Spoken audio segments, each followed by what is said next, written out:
Welcome to my channel, Coding with Rakhi.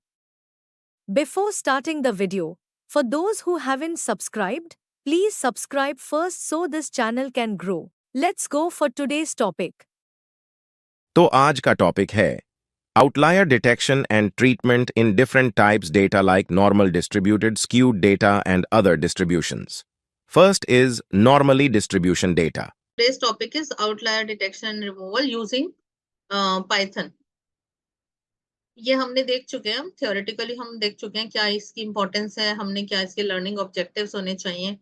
Outlier detection methods भी हमने एक बार theoretically study कर लिया था. ये सारे के सारे चीजें आज हम प्रैक्टिकली करने वाले हैं यूजिंग आवर जुपिटर नोटबुक.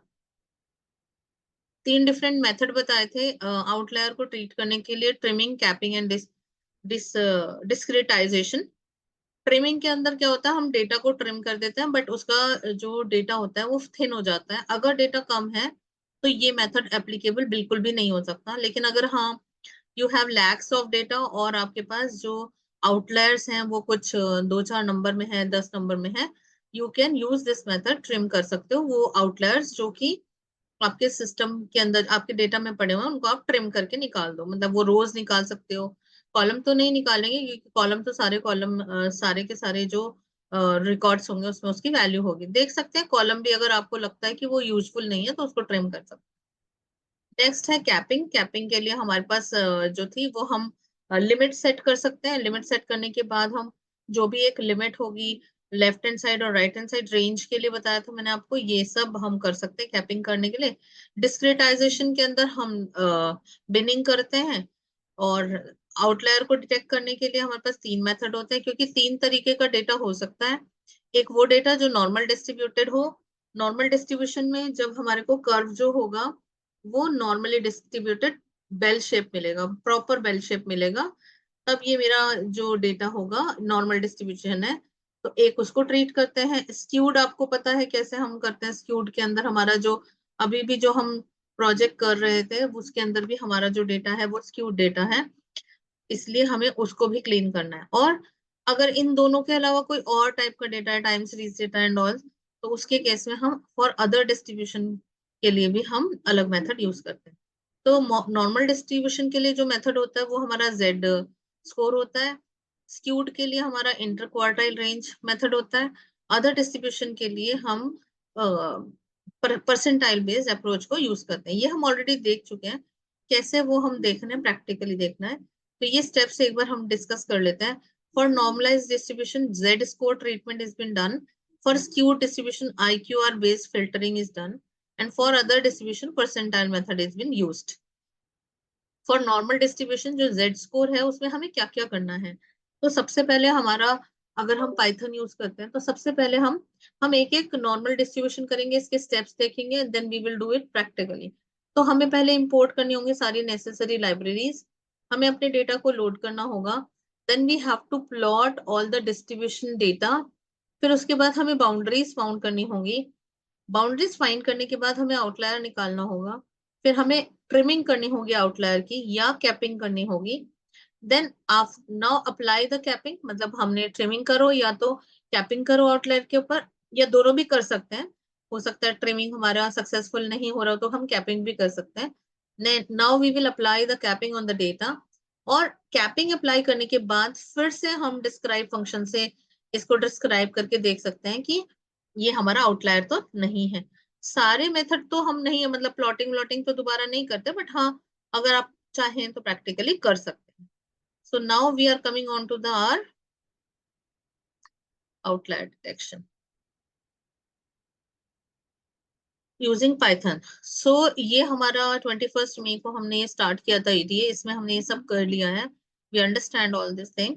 हमने इंटरप्रिटेशन भी लिख दिया था सारा स्टेटमेंट्स का. अभी हम इसी को कंटिन्यू कर सकते हैं. इसमें आप देख सकते हो कि लास्ट में जो डेटा पड़ा हुआ बहुत स्क्यूड डेटा दिखाई दे रहा है मुझे. अब इस स्क्यूड डेटा को मुझे मॉडिफाई करना है. मॉडिफाई करने के लिए मुझे ये ग्राफ सही साफ सुथरे चाहिए. पहली बात तो ये कि हमारे को ये चाहिए कि इसका जो ग्राफ है इसके अंदर देख रहे हो 2 लाख, मतलब जो हमारा डेटा है वो स्टार्ट हो रहा है 0 से, 0 के अप्रोक्सीमेट से और यहाँ तक जा रहा है. एक आधा कोई डेटा बाहर यहाँ पे होगा, या एक आधा डेटा जो होगा वो हमारा यहाँ पे होगा, तो वो ऑफ कोर्स आउटलायर होगा, उसको मुझे क्लीन करना है। तो आउटलायर क्लीन करने के लिए ये प्रोजेक्ट हम बाद में यूज करेंगे, पहले हम एक अपनी अलग से नोटबुक बना लेते हैं। तो न्यू नोटबुक हम क्रिएट कर रहे हैं फॉर आउटलायर डिटेक्शन। हो सकता है न्यू डेटा सेट भी यूज कर सकते हैं हम। पहले हम सारा कॉन्सेप्ट समझ लेते हैं न्यू डेटा सेट पे, फिर हम अपने प्रोजेक्ट पे अप्लाई करेंगे। आउटलायर डिटेक्शन,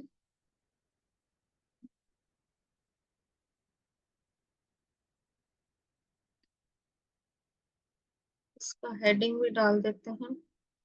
सबसे पहले हम आउटलायर डिटेक्शन किसका कर रहे हैं, normal distribution. Outlier detection for normal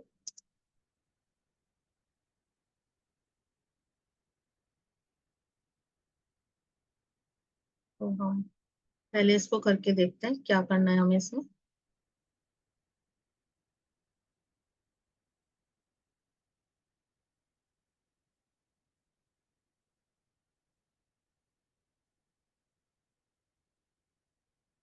तो मैं यहाँ पे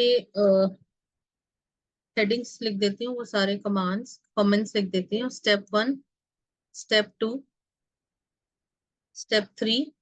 क्योंकि जो भी प्रोसीजर हम फॉलो करते हैं उसके कुछ ना कुछ स्टेप्स होते हैं, और वो स्टेप्स को हमें फॉलो करना जरूरी होता है। तो हम देखते हैं स्टेप 7, और फिर ये हो गया हमारा स्टेप 8, फिर हो गया हमारा स्टेप। उसके बाद हमें क्या करना है, हमें अपने डेटा को एक्सपोर्ट करना होगा। इंपोर्ट करो पहले सारी नेसेसरी डिपेंडेंसीज। तो मेरा स्टेप 1 रहेगा ये, और इसमें हम डालते हैं heading. Step 1, import all necessary dependencies. उसके बाद हम करते हैं इंपोर्टिंग। इंपोर्टिंग 4-5 चीजें तो हमें करनी होती है। नमपाई है हमारा, पांडास है, मैटप्लॉटलिब है, और सीबॉर्न लाइब्रेरीज है। ये तो मुझे इंपोर्ट करनी ही करनी है। उसके बाद मुझे इंपोर्ट करना है डेटा सेट। तो मेरा स्टेप 2 क्या रहेगा, I will say heading, okay, step 2 is this, new. फिर मैं आप लोग को एक नया डेटा दे रही हूँ, प्लेसमेंट का एक डेटा पड़ा हुआ है, उसमें हम पहले आउटलायर डिटेक्शन करेंगे, फिर हम अपने प्रोजेक्ट में आउटलायर डिटेक्ट करेंगे। ये जो डेटा है, ये छोटा सा डेटा मैंने दिया है, प्लेसमेंट डॉट CSV है। इसके अंदर CGPA दिया हुआ है, और प्लेसमेंट एग्जाम का मार्क्स दिया हुआ है, और प्लेस्ड कितने लोग प्लेस्ड हो गए हैं और कितने नहीं। ये कैटेगोरिकल डेटा है। अगर आप देख पा रहे हो तो इसके अंदर यहाँ पे हमारे पास 1 और 0 की वैल्यू ही आती है। 1 और 0 की वैल्यू आने का मतलब क्या हुआ, कि आपके पास 1 मतलब प्लेस्ड एंड 0 मतलब नॉट प्लेस्ड। तो अगर आप टॉप का देखते हो तो यहाँ पे आपको 2 दिखा सकते हैं, 3 जो भी है आप देख सकते हो। ये हमारा दूसरा स्टेप हो गया, जिसमें हमने इंपोर्ट कर लिया अपने डेटा को। स्टेप 3 में क्या था हमारा, ओके करते हैं हम इसको। स्टेप 3 ये था मेरा, plot the distribution plot for the features. तो हम जितने भी हमारे पास कॉलम्स होते हैं, सबके लिए हम डेटा प्लॉट कर करके देखते हैं, ताकि हमें ये पता चले कि हमारा जो आउटलायर है वो किस में एग्जिस्ट करता है। तो 1 बाय 1 ले लेते हैं हम पहले। एक में प्लॉट कर रही हूँ पहले CGPA को यूज करके, इसीलिए मैंने एक छोटा डेटा सेट लिया है। छोटा data set in the sense, इसके अंदर हमारे पास कॉलम्स कम है, क्योंकि ये जो प्रैक्टिस करनी है हमें, हमें ऑल कॉलम्स पे करनी है। तो अगर हमारे पास जो डेटा सेट जो हम यहाँ पे यूज कर रहे थे, तो अगर आप देखते हो तो इसके अंदर देख लो आप, कितने सारे एट्रीब्यूट्स हैं हमारे पास, df डॉट कॉलम्स। तो हमें सब पे ही अप्लाई करना पड़ेगा। तो इसमें अप्रोक्सीमेट,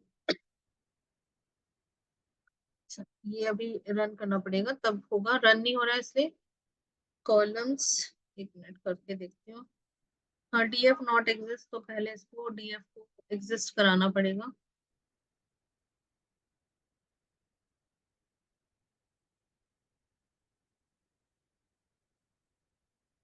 तो लास्ट में जाके हम डीएफ देख सकते हो, कॉलम्स के यहाँ पे भी बीच में पड़े हुए हैं, यहाँ से देख सकते हो ये कॉलम। df डॉट कॉलम्स करके यहाँ से देख लो, रो आईडी है, ऑर्डर आईडी, ऑर्डर डेट और ये सब हमारे और वो हैं। तो हमें जो आउटलायर फाइंड करने होते हैं वो एक एक कॉलम में से आउटलायर को फाइंड करना होता है। तो ज्यादा कॉलम्स होंगे तो ऑफ कोर्स आपको ज्यादा मेहनत लगेगी, इसलिए मैंने छोटा सा डेटा सेट यूज करके दिखा रही हूँ कैसे हमें स्टेप बाय स्टेप प्रोसीजर करना है।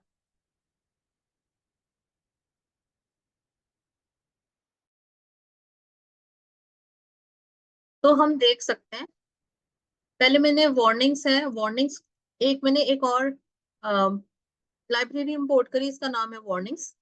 इसके अंदर हमें वार्निंग्स अगर कोई आती है तो हम उनको इग्नोर करना चाहते हैं, क्योंकि समटाइम क्या होता है कि हमारा कोई फंक्शन डेप्रिशिएट हो जाता है या कोई और प्रॉब्लम हो जाती है जिसमें कि वो हमें वार्निंग देता है, तो वो वहां पे आउटपुट में हमारे को शो करता है। लेकिन मुझे नहीं देखना था, तो मैंने अपने फिगर का जो साइज किया वो 16/5 है, यानी कि 16 मेरी विड्थ है। 16 कैसे विड्थ 16 कंसीडर की जाएगी, ऐसे ये 16 होगी और ये जो होगी ये 5 होगी। तो ये बेसिकली ग्राफ का अलग ही मेजरमेंट चलता है, हम इसको पिक्सल नहीं बोल सकते, बट ये इसका साइज है। उसके बाद हमने प्लॉट ड्रॉ करना है, सब प्लॉट, मतलब यहाँ पे आप देख रहे हो कि दो प्लॉट्स बना रखे हैं मैंने। वो दो सब प्लॉट बनाने के लिए मैंने दो सब प्लॉट के लिए मैंने क्या किया, फर्स्ट रो उसका साइज है और इसका फर्स्ट सेल है, फर्स्ट सेल और फर्स्ट रो इसको 50-50% कर दिया। मतलब आधे में ये बनेगा, जैसे कि इसमें 16 साइज है तो हाफ इधर जाएगा और हाफ दूसरे वाले में चला जाएगा। तो इसका मतलब ये है कि मेरी एक तरीके से टेबल बन गई है। अगर आप लोगों ने वर्ड में देखा होगा तो टेबल बन जाती है, तो ये एक तरीके से मेरी टेबल है यहाँ पे।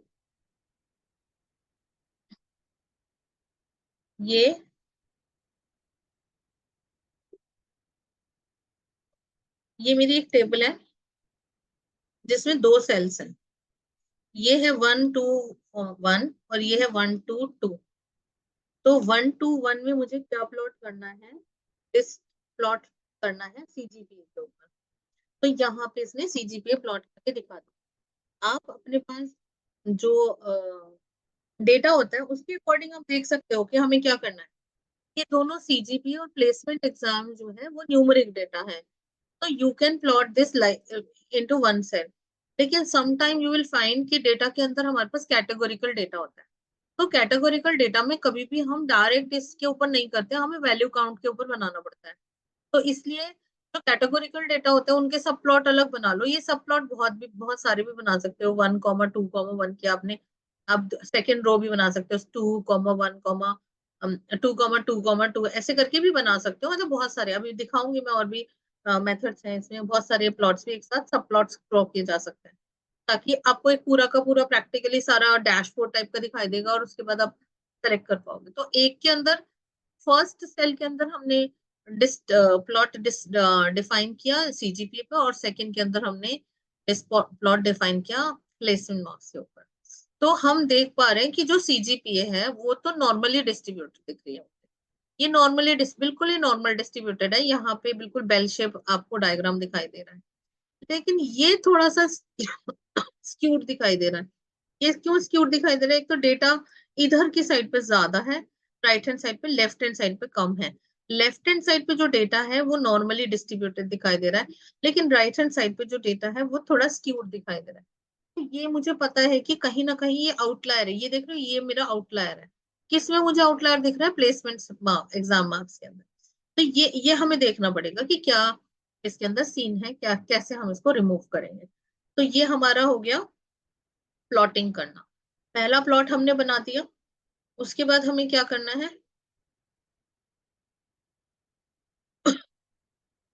नेक्स्ट स्टेप हमारा रहता है finding the boundaries. Next step है हमारा, नेक्स्ट हेडिंग, स्टेप नंबर, इसको हमें करना था हेडिंग। ओके, स्टेप 4 इसको हटाना है हमें। तो ये मेरा, ये हेडिंग में नहीं आएगा, ये कोड में आ जाएगा। इसको रन कर देते हैं, प्लॉट आ जाना चाहिए फिर से। Finding the boundaries. अब बाउंड्रीज फाइंड करने का क्या तरीका है हम देख लेते हैं। बाउंड्रीज क्या फाइंड करनी है हमें, मीन, और हमने जो मेथड पढ़ा था, हमने अभी जो मेथड पढ़ा था, दिखाती हूँ मैं आपको। मीन फाइंड करने के लिए हमारे पास इसमें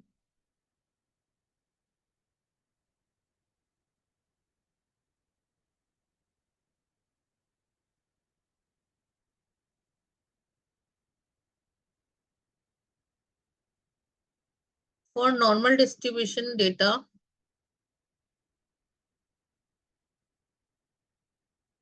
इसका जो मेथड था हमारा वो देखते हैं। ये है the data points that falls below mean minus 3 into sigma or above mean plus 3 into sigma are outlier। तो ये नॉर्मल डिस्ट्रीब्यूशन का मेथड होता है। तो अब हम मेरे को क्या चाहिए, एक तो मीन चाहिए सारे डेटा पॉइंट्स का, और हमें सिग्मा चाहिए, सिग्मा मतलब स्टैंडर्ड डिविएशन चाहिए।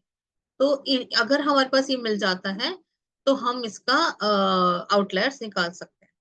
तो इसके लिए हमें क्या मेथड लगाना होगा, हमारे पास हम ऑलरेडी डिस्कस कर चुके हैं इसको।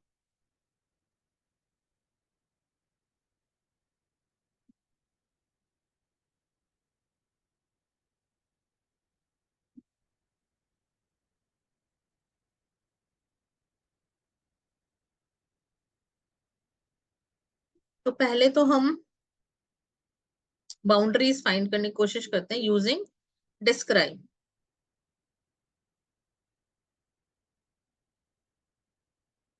रन करो। सीजीपीए की बाउंड्रीज फाइंड करने की कोशिश करी मैंने।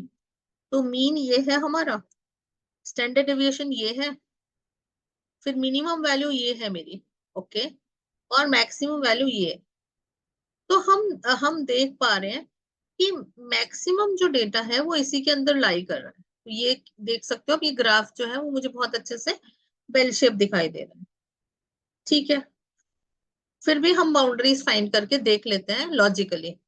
लॉजिकली बाउंड्रीज फाइल करने का मतलब क्या है कि हमारे पास जो डेटा है वो किस किस वैल्यूज के अंडर में फॉल करना चाहिए। तो उसके लिए मैंने फॉर्मूला लगा दिया, highest allowed is equal to df dot CGPA mean, mean मैंने निकाला, मीन प्लस 3 इंटू डीएफ का सीजीपीए स्टैंडर्ड डेविएशन। ये हम ऑलरेडी फंक्शंस को देख चुके हैं। तो मीन एक फंक्शन है हमारा और स्टैंडर्ड डेविएशन एक फंक्शन है। यहाँ पे ये सीजीपीए मीन, तो जो अगर आपको प्लेसमेंट का निकालना होगा तो आप क्या करोगे, यहाँ पे लिखोगे placement exam marks semicolon sorry single quotes mean, ऐसे निकल जाएगा। ऐसे ही हमारे पास स्टैंडर्ड डेविएशन डॉट एसटीडी से निकल जाए। तो एक बार हम माइनस कर देते हैं और एक बार हम प्लस कर देते हैं। माइनस हम करते हैं मिनिमम वैल्यू के लिए और प्लस हम करते हैं मैक्सिमम वैल्यू। तो ये दो कोड हमारे यूज होते हैं। तो हम देखते हैं। अब देखो यहाँ पे हम देख पा रहे हैं, इसका इंटरप्रिटेशन हम कैसे करेंगे। टोटल अकाउंट हमारे पास है 1000, मीन हमारा ये है, स्टैंडर्ड डिविएशन ये है, और ये हमारा इंफॉर्मेशन है। इसके अंदर हमारे पास हाईएस्ट अलाउड जो था वो 5.11 था, और सॉरी लोएस्ट जो था, और हाईएस्ट था 8.8। तो मैक्सिमम आप देख रहे हो 9.12 है, 9.12 वैल्यू है। अगर हमारे को बिल्कुल क्लीनिंग करनी है तो ये 9.12 जो है उसको भी हम आउटलायर ट्रीट कर सकते हैं, क्योंकि हाईएस्ट वैल्यू अलाउड ही 8.8 है। तो अगर आप इसको राउंड ऑफ कर लो तो ये 9.0 हो जाएगा, और अगर आप इसको भी आउट राउंड ऑफ कर लोगे तो 9.1 हो जाएगा। तो इसका मतलब ये है कि इसमें ज्यादा कुछ फर्क है नहीं, तो आप छोड़ दो इसको। अब ऐसे ही हम 5 का भी करके देखते हैं। 5.1 this is the lowest value, यहाँ पे मिनिमम दिखा रखा है 4.89, 4.89। अगर हम मैथमेटिक्स के रूल से चले तो 4.89 इज इक्वल टू 4.9, और अगर फर्दर इसको हम इंटीजर में कन्वर्ट करेंगे तो ये 5 ही हो जाएगा। और अगर हम 5.11 को भी रूल आउट करने की कोशिश करेंगे, राउंड ऑफ करो, तो ये भी 5 में ही कन्वर्ट होगा, क्योंकि ये 0.5 से कम है वैल्यू, तो लोअर इंटीजर को लेता है। तो ये हमारा एक रूल होता है हाईएस्ट। अब हमारे पास हमें ये दिखाई दे रहा है कि इस डेटा के अंदर हाईएस्ट और लोएस्ट इज ओके, मतलब अभी हमारे को इसमें आउटलायर डिटेक्ट नहीं हुआ है। तो पहले हमने बाउंड्रीज फाइंड कर ली, हम कह सकते हैं कि हाँ ठीक है, इसमें मैंने जैसे आपको बताया कि थोड़े थोड़े हमारे पास हैं, एक 4.92, उनको भी आप फाइंड कर सकते हो कोड लगा के। कैसे? स्टेप 4 हमारा रहेगा,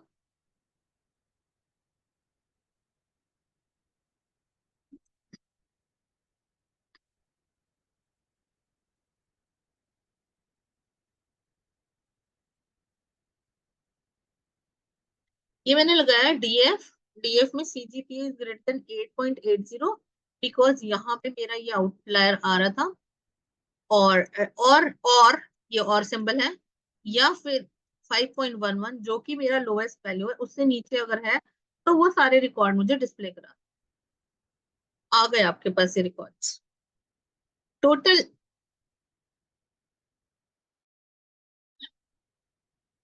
टोटल 5 रिकॉर्ड्स ऐसे हैं जो आउटलायर हैं, जिसमें से ये जो 3 हैं ये मिनिमम वैल्यू से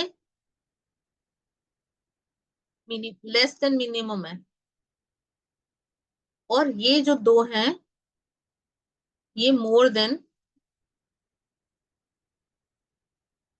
मिनिमम, मैक्सिमम है सॉरी। तो ये हमारे को ही देखना है, टोटल 5 रिकॉर्ड्स ऐसे हैं जो मेरे आउटलायर हैं। तो अब इन आउटलायर का क्या करें हम? या तो आप, डिसीजन आपका है, आप या तो ट्रिम कर दो इनको। ट्रिम कर दोगे तो आपके पास 5 रिकॉर्ड चले जाएंगे, और 5 रिकॉर्ड जाने के बाद आपको जो नए रिकॉर्ड मिलेंगे वो 995 मिल जाएंगे। ठीक है, परसेंटेज वाइज अगर देखा जाए तो हमारे पास काफी रिकॉर्ड्स बचते हैं 995, और अगर हम कंपैरिजन करें percentage wise, very less, very less records are there which are outliers. तो हम कर देते हैं इसको ट्रिम। कैसे ट्रिम करना है वो भी देख लेते हैं।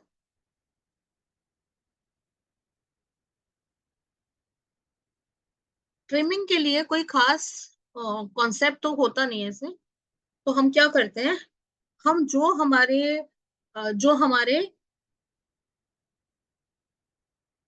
रिकॉर्ड्स हैं जो आउटलायर नहीं हैं, उनको हम किसी सेपरेट डेटा फ्रेम में सेव कर लेते हैं। कैसे? ये देखो, पहले हमने आउटलायर फाइंड करने के लिए और लगाया था यहाँ पे, यहाँ हमने एंड लगा दिया और इसको रन कर दिया। तो अब आप देखोगे जो न्यू डीएफ है उसके अंदर 995 रोज हैं और 3 कॉलम्स। कॉलम्स तो टोटल पूरे ही हैं, लेकिन पहले अगर आप काउंट करके डिस्क्राइब कर रहे थे यहाँ पे, तो आप देखो यहाँ पे 1000 रिकॉर्ड थे। हमने ट्रिमिंग किसको करी, मतलब न्यू डीएफ जो है मेरा, उसमें क्या डीएफ में अभी भी वही होंगे। अगर मैं बोलूं कि डीएफ दिखाओ तो डीएफ में अभी भी 1000 ही होंगे, हमने डीएफ को छेड़ा ही नहीं। बट हाँ, आप इसको इन प्लेस भी करा सकते थे, वापस डीएफ में भी सेव करा सकते थे, आपकी चॉइस है। आप इसको यहाँ पे दे देते न्यू डीएफ की जगह डीएफ, और यहाँ पे आप इसको सेम सेव हो जाता, तो आपका जो डेटा था वो निकल जाता डीएफ में। बट मैंने इसको प्रिजर्व कर लिया, मे बी कहीं और मुझे रिक्वायर्ड हो। अब क्या करें? अब हम करते हैं इसकी कैपिंग। नेक्स्ट स्टेप रहेगा हमारा कैपिंग का। तो कैपिंग करते हैं कैसे? कैपिंग करने का क्या मेथड होता है?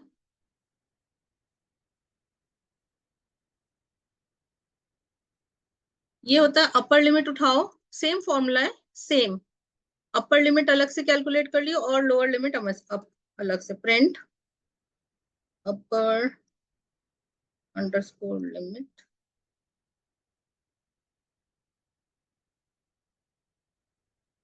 आप शॉर्ट फॉर्म फंक्शन भी ले सकते थे, मतलब वेरिएबल नेम ले सकते हो, मैंने थोड़ा बड़ा ले लिया है।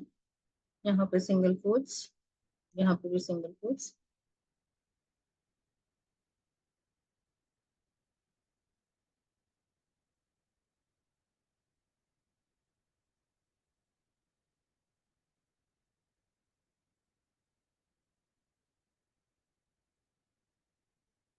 रन कर दो तो ये आ गई हमारे पास upper limit and lower limit.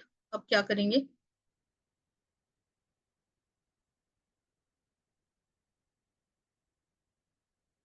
Step number 8, एक एक्स्ट्रा स्टेप आ जाएगा इसके अंदर। Now apply the capping. Capping apply करने के लिए क्या है?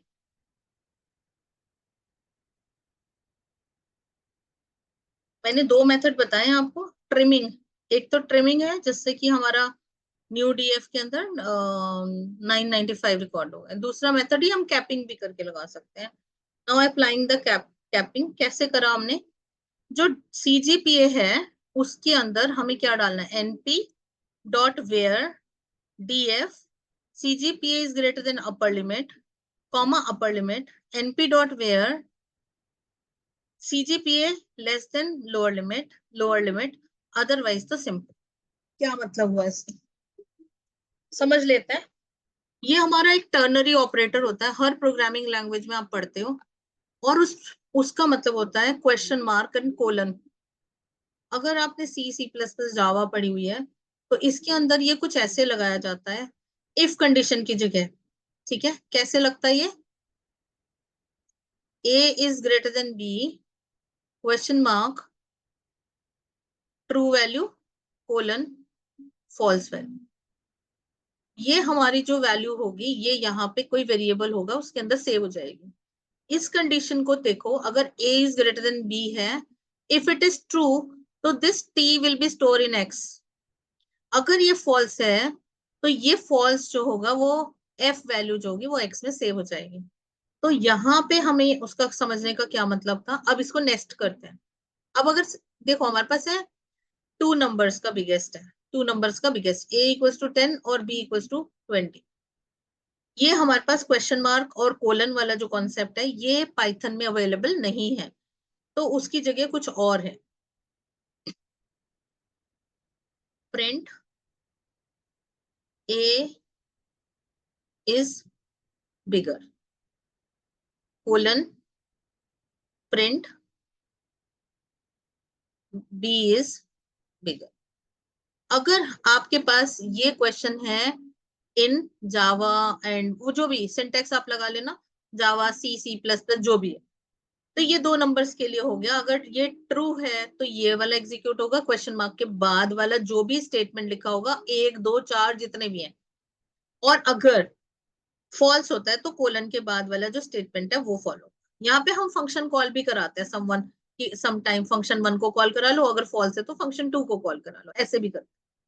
लेकिन क्योंकि यहाँ पे दो नंबर का बिगेस्ट देना था तो हमने ऐसे किया। अगर मैं देती हूँ आपको तीन नंबर A B C, तो हम इसको कैसे करते हैं? A is greater than B question mark, हमें इसमें x में बिगेस्ट रिटर्न कराना है, या इसको x ना लेके बिग ले लो। दोबारा लिखती हूँ इसको। हमारे पास दो नंबर है A B, तीन नंबर है A B C, हमें बिगेस्ट फाइंड करना है, तो मैंने एक वेरिएबल ले लिया biggest equals to A is greater than B। तो हमें क्या करना है? A रिटर्न करना है क्वेश्चन मार्क लगा के। और अगर नहीं तो अब देखो इसकी जो कंडीशन शुरू होती है तो A is greater than B और A is greater then C और B is greater then C, ये तीन कंडीशन हमें ट्रू करनी होती है। तो A is greater than B से हमारा ये तो ट्रू कंडीशन हो गई इसकी ट्रू, और इसकी फॉल्स जो है वो ऑटोमेटिकली इसको बोलेगी कि B is greater then A है। अब मुझे क्या करना है कि जो कोलन वाला क्वेश्चन है इसमें मुझे दोबारा से चेक करना B is greater then C। अगर B is greater then C है तो यहाँ पे मुझे दोबारा से इफ लगाना था। A is greater than B question mark A colon B is greater than C, तो question mark B colon C। तो ये A, ये कंडीशन ट्रू है तो A, अगर ये ट्रू है तो, अगर ये फॉल्स है तो इस पे चले जाओ। ठीक है, कोलन के बाद वाली सिचुएशन में क्या हुआ? B is greater then C है, अगर B is greater then C है ट्रू तो B will be stored into biggest. ठीक है, और अगर ये फॉल्स कंडीशन है तो C will be stored into. ठीक है, तो ये हमारा सिचुएशन होता है। ये सेम चीज हमारी यहाँ पे अप्लाई, वेयर क्लॉज यूज करके, वेयर फंक्शन यूज कर रहे हैं। Where DF CGPA is greater than upper limit, तो अपर लिमिट क्या मतलब? इस CGPA को अपर लिमिट से चेंज कर देना। अदरवाइज तो दोबारा से NP वेयर लगाओ, अगर CGPA less than lower limit है तो लोअर लिमिट जाएगी, अदरवाइज सिंपल CGPA की वैल्यू जो भी वैल्यू है वो वहां पे रिप्लेस हो जाएगी, और ये पूरे रिकॉर्ड सेट के साथ रिप्लेस कर दे।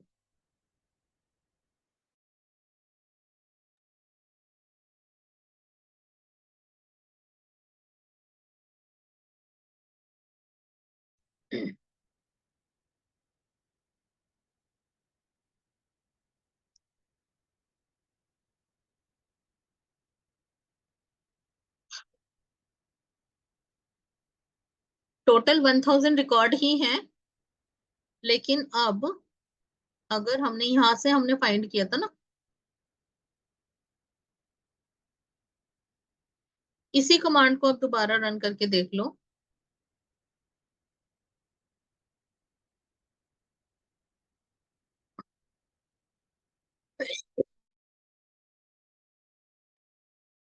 यहाँ पे आपके पास आया 8.80, और ग्रेटर देन इसलिए आ रहा है क्योंकि ये बस छोटी सी वैल्यू और एक्स्ट्रा है। अगर आपको अगर आप इसको लिमिट कर देते हो डेसिमल करके, तो फिर आपको समझ आ जाएगा कि इसकी वैल्यू नहीं आएगी। ये just because of third place of decimal के आ रहा है, इसलिए दिखा रहा है ये, अदरवाइज वो ट्रिम हो चुके हैं हमारे। तो सारे के सारे रिकॉर्ड्स जो हैं वो 880 के अंडर में ही हैं, और मिनिमम वैल्यू जो है वो हमारी यही रहेगी क्योंकि यहाँ से रिमूव हो चुके हैं। नेक्स्ट हमें क्या देखना है?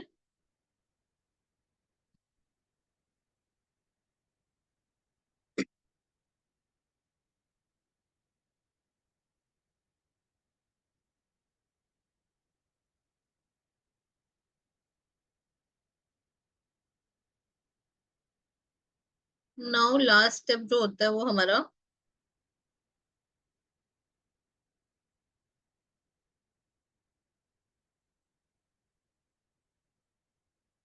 डिस्क्राइब फंक्शन, वो मैं ऑलरेडी यूज कर चुकी हूँ, अदरवाइज हम दोबारा से करके देख लेते हैं।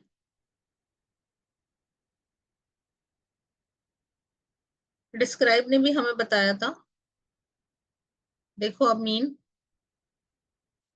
मिनिमम वैल्यू ये हो गई और मैक्सिमम वैल्यू ये हो गई। मैक्सिमम वैल्यू अगर आप देख लो इससे पहले वाले में जो हमने डाला था, रन करो, कोई भी रिकॉर्ड ऐसा नहीं है जो इससे कम हो। हमने जो नई वैल्यू रिप्लेस करी है वो 8.80 करी है, या अपर लिमिट समझ लो कि ये वाली हमने अपर लिमिट लगाई थी तो उसको कर दिया। तो इसमें ग्रेटर देन इक्वल टू लगा के कर सकते हो आप, ग्रेटर देन यहाँ पे ग्रेटर देन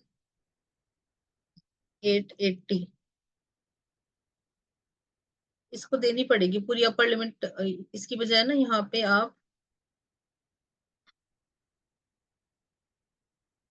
अपर अंडरस्कोर लिमिट दे दो, क्योंकि हमने इसी से रिमूव करी है ना। और यहाँ पे भी आप दे सकते हो, वैसे तो ये दिखा नहीं रहा है हमें, लोअर अंडरस्कोर लिमिट दे दे। अब इसको रन करके देख, nothing is been there, so remove हो गया है वो।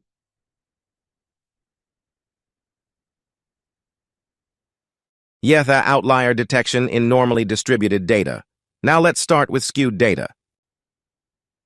तो अभी हमने देखा कि हमने पहले नॉर्मल डिस्ट्रीब्यूशन जो डेटा था उसके अंदर से हमने कैसे आउटलायर्स को रिमूव करा, फाइंड करा और ट्रीट करा। अब हमारे को करना है स्क्यूड डेटा। जैसे कि हमारा सुपरस्टोर का डेटा जो है वो बहुत स्क्यूड डेटा आ रहा है, तो पहले हम उसको ट्रीट करेंगे, आउटलायर को डिटेक्ट करके उसको रिमूव करके नॉर्मल डिस्ट्रीब्यूशन लगाएंगे, then we will shift on to the another analysis. तो पहले स्क्यूड डेटा के लिए हमें क्या होता है, इंटर क्वार्टाइल रेंज लेनी होती है। इंटर क्वार्टाइल रेंज लेने के लिए आपको क्या करना है, जैसे कि हमने क्वार्टाइल स्टैटिस्टिक्स में पढ़ा था, Q1 और Q2 और Q3 निकालना। Q2 तो खैर मीडियन से भी निकल जाता है, लेकिन Q1 और Q2 हम निकालते हैं, that is 25% and 75% of data. तो Q1 और Q2 को सब Q3 माइनस Q1 अगर आप करते हो तो IQR आ जाती है आपके पास। इस IQR को 1.5 इन IQR को अगर आप Q1 में से सब्ट्रैक्ट कर देते हो तो लोअर लिमिट आती है, और Q3 में ऐड कर देते हो तो उसको अपर लिमिट मिल जाती है। इससे अबव जो भी डेटास होंगे वो हमारे आउटलायर कंसीडर किए जाएंगे। तो इसको हमें प्रैक्टिकली कैसे देखना वो हम देखते हैं इन जुपिटर नोट।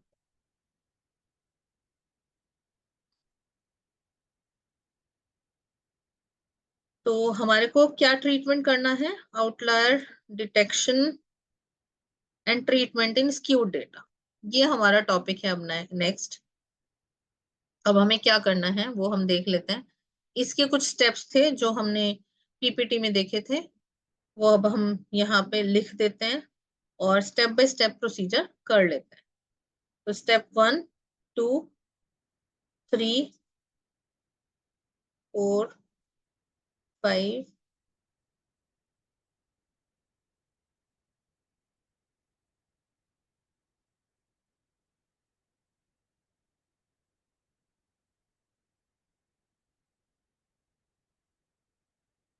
तो ये स्टेप्स हैं हमारे। तो हमारा स्टेप नंबर 1 है इंपोर्ट द लाइब्रेरीज। वो तो हमें पता ही है, वो तो सबको मालूम ही है, सबसे पहला स्टेप ही ये होता है हमारा।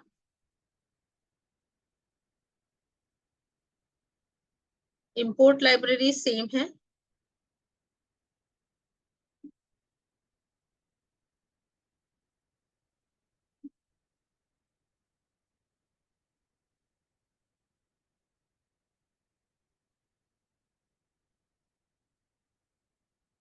एक मिनट देना मुझे।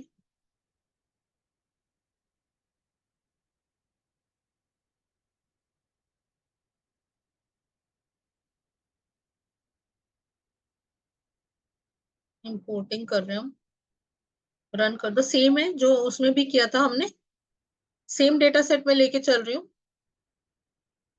मैं इसको दोबारा से रीड करूंगी क्योंकि हमने वहां पे मॉडिफाई कर दिया, सब कुछ निकाल दिया, इसलिए हम इसको दोबारा से इंपोर्ट करेंगे। क्योंकि according to the above steps normal distribution हमने उसका स्क्यूड डेटा निकाल चुके हैं हम ऑलरेडी। नॉर्मली डिस्ट्रीब्यूशन ट्रीट करके उसको हम ट्रीट कर चुके हैं। अब हम उसको दोबारा से रन करते हैं।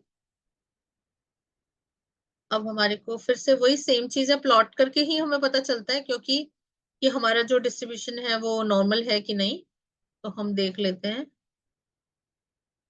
प्लॉटिंग, नेक्स्ट स्टेप, सेम चीज है, सेम ही है, बिल्कुल same, exactly same, but steps लिए क्योंकि ये पूरा का पूरा स्टेप सेम, मतलब नए मेथड के लिए है इसलिए।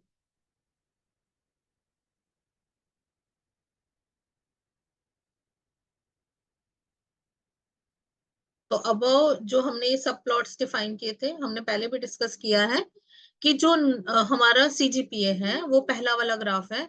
सीजीपीए मेरा फिर भी मुझे नॉर्मलाइज ही लग रहा है, जिसमें से हमने फाइंड किया था कि टोटल 5 ही आउटलायर थे। तो हमने उनको ट्रीट कर दिया था, पहले हमने ट्रिम करके भी देख लिया, जिससे कि हमारे पास 995 रिकॉर्ड्स मिल गए थे 1000 में से। और फिर हमने उसको कैपिंग करके भी देख लिया था।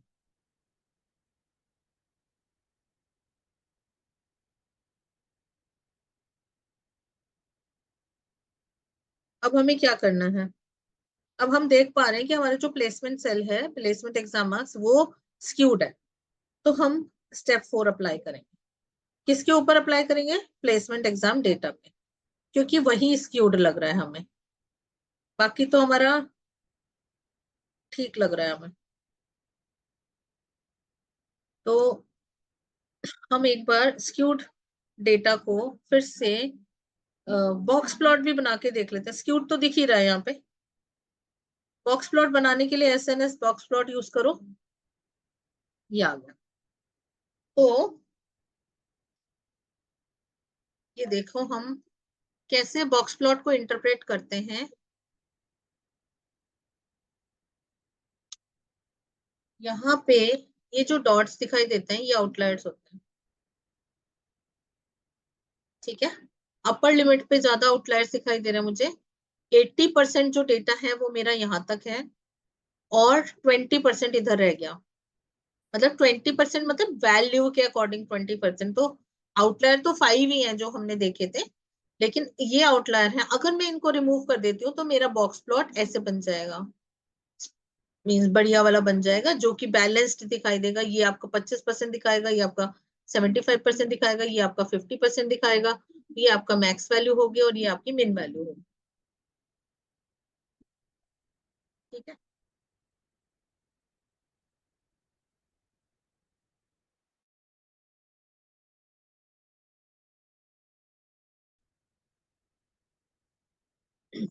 तो अभी हमारे पास ये जो बॉक्स दिखाई दे रहा, जिसको हम बॉक्स प्लॉट कहते हैं, इससे हमें आउटलायर मिला। अब आउटलायर से हमें ये तो पता चल गया कि मतलब ये बॉक्स प्लॉट से हमें ये तो पता चल गया कि आउटलायर है, लेकिन आउटलायर हमें फाइंड कैसे करना है? इसके लिए हमारे पास दूसरा स्टेप होता है IQR फाइंड करने का। तो हम इसमें IQR अप्लाई करेंगे। IQR मेथड हमने डिस्कस किया था। तो IQR के लिए पहले मुझे 75 परसेंटाइल चाहिए और 25 परसेंटाइल चाहिए, और फिर मैं उनको सब्ट्रैक्ट कर दूंगी तो मेरा IQR आ जाएगा। तो IQR अब देख लेंगे हम कितना आया हमारा IQR परसेंटाइल। प्रिंट करके देख लो IQR, अगर रन करना है तो इसको आप प्रिंट कर सकते हो। 27 आ रहा है। अब अगर आप परसेंटाइल्स को भी प्रिंट करके देखना चाहते हो तो आप परसेंटाइल को भी प्रिंट करके देख सकते हो। प्रिंट 25% कोट्स में कॉमा, इसको दे देती हूँ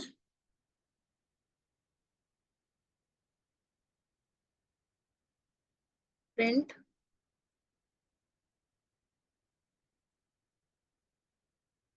IQR भी दे देती हूँ, और इसमें भी मैं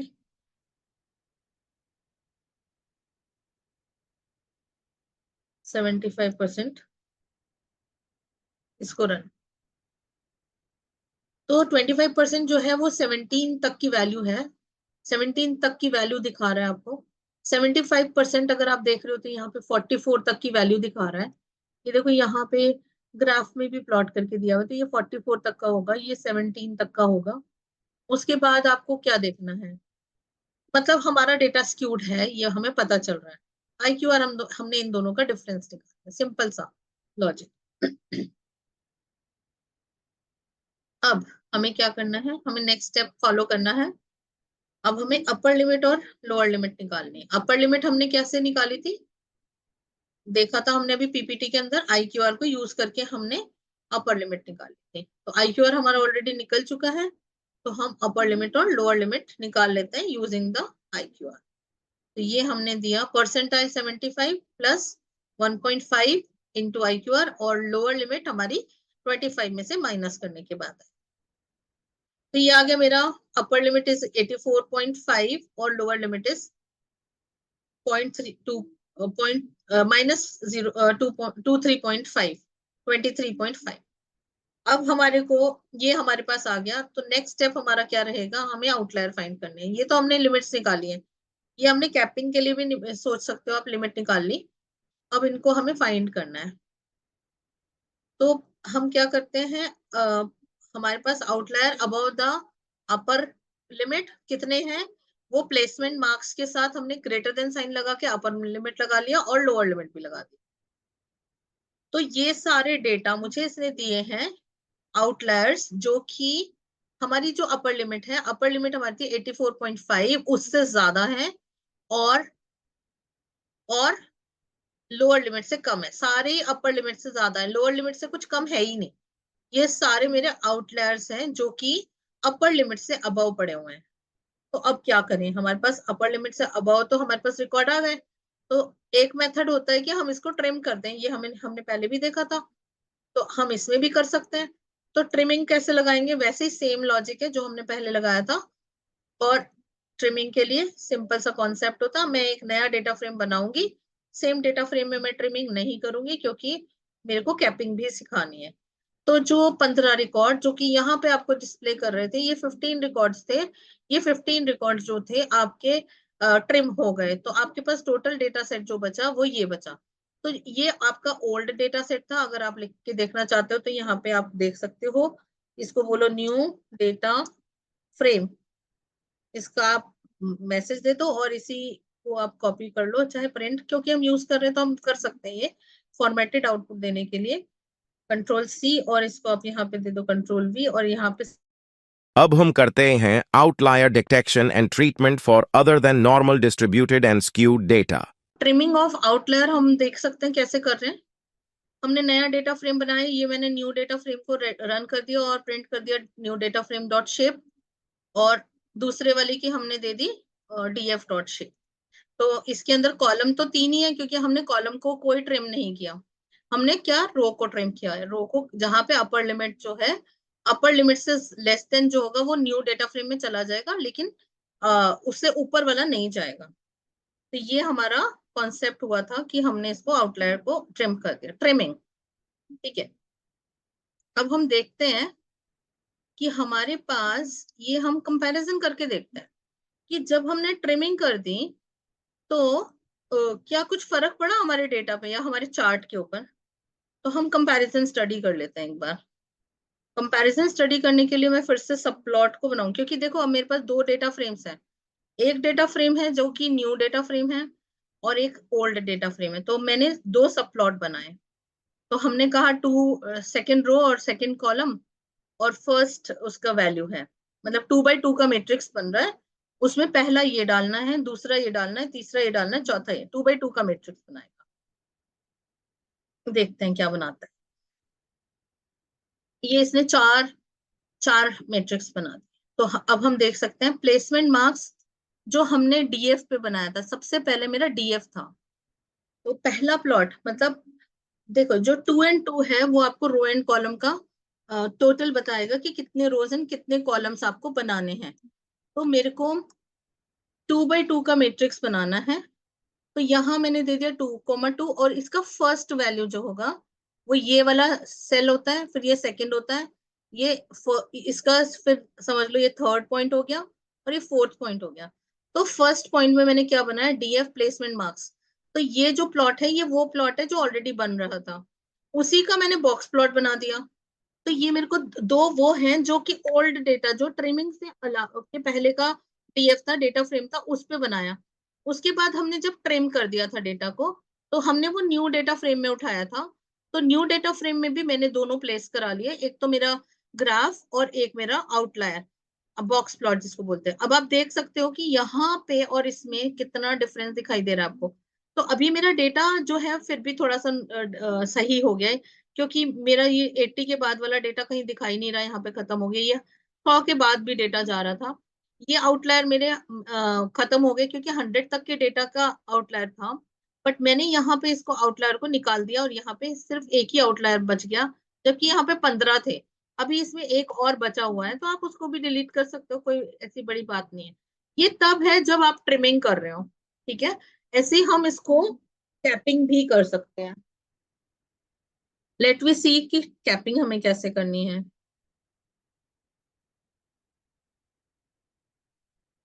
कैपिंग करने के लिए हमें नेक्स्ट स्टेप परफॉर्म करना पड़ेगा। स्टेप हेडिंग, ओके, कैपिंग करो। कैपिंग के लिए कमांड हमारे पास था,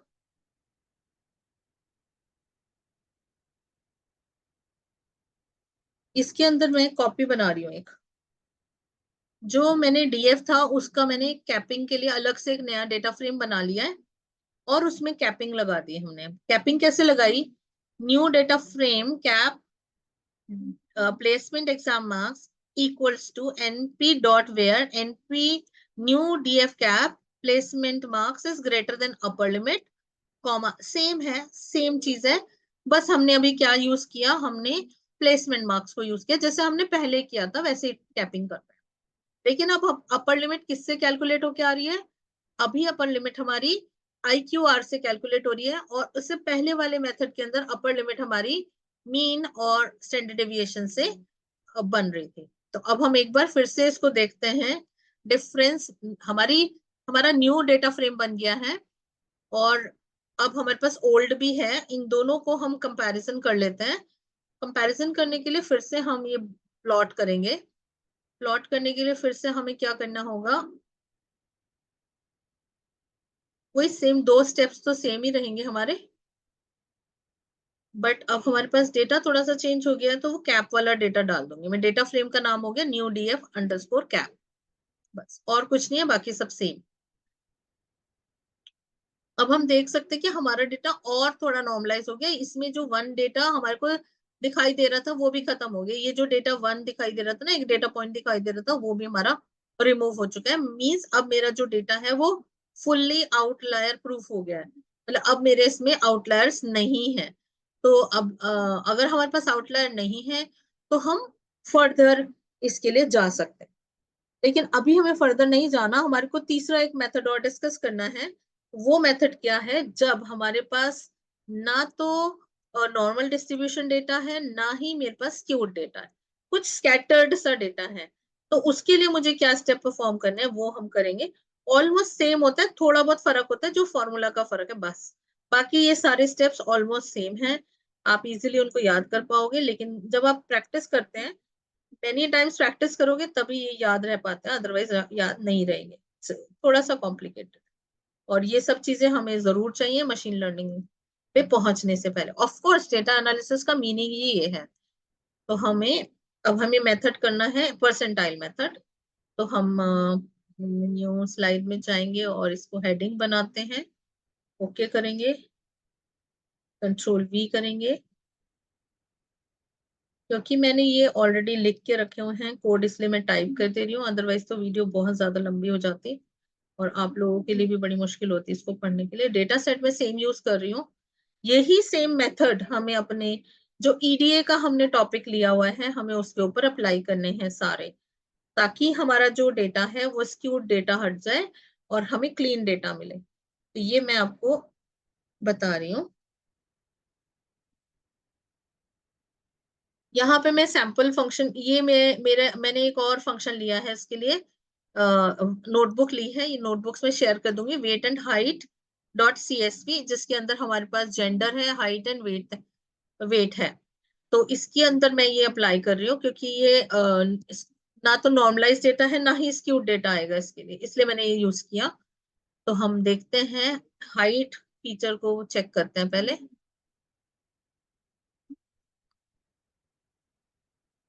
नेक्स्ट स्टेप, हम प्लॉट कर लेते हैं पहले, पता तो ऐसे ही चलेगा हमारे को क्या प्लॉटिंग हो रही है। तो हमने प्लॉट कर लिया, नॉर्मली डिस्ट्रीब्यूटेड सही लग रहा है मुझे तो ये। उसके बाद हम इसका बॉक्स प्लॉट भी प्लॉट करके देख लेते हैं, इसके अंदर हमारा बॉक्स प्लॉट कैसे आएगा वो देख लेते हैं हम, चेक करते हैं बॉक्स प्लॉट हमें क्या दे रहा है। हाइट भी डिफाइन करना है, तो सिंपल सा लॉजिक है ये। रन कर दो इसको, ये आपको बॉक्स प्लॉट दिखाएगा। हाँ, थोड़े से आपके पास 55 लोअर लिमिट से बाहर है, और थोड़े 75 मतलब 78 से अबव है। तो ये मेरा बता रहा है कि आउटलायर तो है। तो अब क्या करें, हम इसकी अपर और लोअर लिमिट फाइंड कर। तब इसकी अपर एंड लोअर लिमिट फाइंड करने का हमारा मेथड डिफरेंट होता है परसेंटाइल के बेसिस पे, क्योंकि इसका मेथड का नाम ही परसेंटाइल मेथड है। तो इसके अंदर हम परसेंटाइल यूज करते हैं, क्वांटाइल जिसको बोलते हो। ठीक है, क्वांटाइल मतलब 99 से अबव, और अपर लिमिट विल बी 99 से अबव, और लोअर लिमिट विल बी 0.01 से लो। तो ये एक मेथड हम यूज कर देंगे आपको। चलो, यस, देखते हैं हम। जब हमारे पास कंट्रोल भी, इसमें अपर लिमिट और लोअर लिमिट को मैं कॉपी पेस्ट कर लेती हूँ, मैंने कहीं प्रिंट करा था ना। वेरिएबल मैं ऑलमोस्ट सेम ही यूज कर रही हूँ, सो दैट कि इजीली हम इसको देख सकें और कंपैरिजन कर सकें। ये आ गया मेरा, upper limit is 74.7885 something something, and lower limit is 58 point. तो यहाँ पे दिख भी रहा है, वो आप देख सकते हो, ये यहाँ पे हमारा दिखाई भी दे रहा है। बहुत एग्जैक्टली नहीं दिखाई दे रहा है, बट हाँ दिख रहा है। अब इसके बाद क्या कर दोगे, ट्रिमिंग अप्लाई करके देख लो। मेथड तो सेम ही है, ट्रिमिंग अप्लाई करेंगे हम। ट्रिमिंग अप्लाई करने के लिए हम न्यू डेटा फ्रेम बना लेंगे। न्यू डेटा फ्रेम में हम डेटा को सेव कर लेंगे जो अपर लिमिट से ज्यादा है और लोअर लिमिट से कम है। फिर हम डिस्ट्रीब्यूशन प्लॉट्स जो हैं वो इसके कंपैरेटिव स्टडी के लिए यूज करेंगे। जैसे कि हमने इससे पहले वाले में क्या, सब में कर सकते हो, सेम चीज हमें अप्लाई करनी होती है। अब आपको ये देखना है कि आपको अपने प्रोजेक्ट को कैसे रिप्रेजेंट करना है। ये सब वो प्लॉट्स हैं जो आपको, अगर आपको कोई बोल दे तो प्रेजेंटेशन में आपको दिखानी होंगी। यहाँ पे मैंने अच्छा इसके ऊपर ही कर दिया। इसके अंदर हमारे को क्या लगाना था, हमें इससे पहले दो फोर जो थे ना हमारे पास फॉर्मूलाज, जहाँ पे हम ये सब प्लॉट बनाना पड़ेगा। एक मिनट, वही मैंने बनाया नहीं शायद इसमें, तो ये कॉपी मार लेती हूँ मैं Ctrl+C करके, क्योंकि एक के ऊपर एक प्लॉट आ जा रहा है। वो इसके अंदर आप कहोगे Ctrl+V, इसके अंदर पहला सब प्लॉट ये है और दूसरा सब प्लॉट क्या आ जाएगा, 1,1, 1,2, इसके अंदर यहाँ पे सेकंड नंबर का प्लॉट ये आ गया। तो ये एक प्लॉट हो गया। यहाँ पे आप देखो सारे आउटलायर गायब हो गए। क्या परफेक्ट बॉक्स प्लॉट बना है हमारा, क्या नॉर्मल डिस्ट्रीब्यूशन डेटा आया, परफेक्ट। ये यही एनालिसिस है, सारा जो मेथड है जो हम सीख रहे हैं, यही डेटा एनालिसिस कहलाता है। ये सारे स्टेप्स हमारे डेटा एनालिसिस के पार्ट हैं। अब हम नेक्स्ट क्या करते हैं, हम इसमें एक मेथड लगाएंगे जिसको कैपिंग बोलते हैं। इस कैपिंग को हम बोलते हैं इसके अंदर विंसोराइजेशन इन दिस मेथड ओनली। तो ये सेम चीज है, वही वेयर क्लॉजेस सब कुछ है, लेकिन टर्म्स अलग अलग हैं। परसेंटाइल मेथड यूज करोगे तो क्या बोला जाएगा, ये इंटरव्यू में बहुत क्वेश्चंस पूछे जाते हैं। डिस्क्रिटाइजेशन कहाँ यूज करते हो, विंसोराइजेशन कहाँ यूज करते हो, ये सब वो क्वेश्चंस हैं जो आपसे इंटरव्यू में पूछे जा सकते हैं। ठीक है, इसके बाद हम क्या प्लॉट करें फिर से, हमें अब हम डीएफ में लगा के, पहले हमने क्या किया था, हम इसके अंदर ये लगाते हैं, लेकिन इससे पहले हम इसको प्लॉट कर लेते हैं। Ctrl+V, इसके यहाँ से ये हाइट पे लगा रहे हैं हम, वेट पे भी लगाना है आपने, सेम चीज सेम प्रोसीजर हम वेट पे भी करेंगे। ये आ गया, दिखाई दे रहा है मेरे को। डीएफ भी क्लियर हो गया, हमने डीएफ में अगर सेव करा लेंगे तो डीएफ भी क्लियर हो गया और न्यू डीएफ भी हो गया, क्योंकि हमने ट्रिमिंग लगा दिया। और अगर ट्रिमिंग लगा के आपने सेम चीज फिट कर दिया तो आपका ये कंप्लीट हो चुका होगा। तो यहाँ पे यहाँ तक हमारा आउटलायर डिटेक्शन खत्म होता है, all methods. I hope everybody understands. Thanks for watching. If you like the content of this video, please do subscribe and share.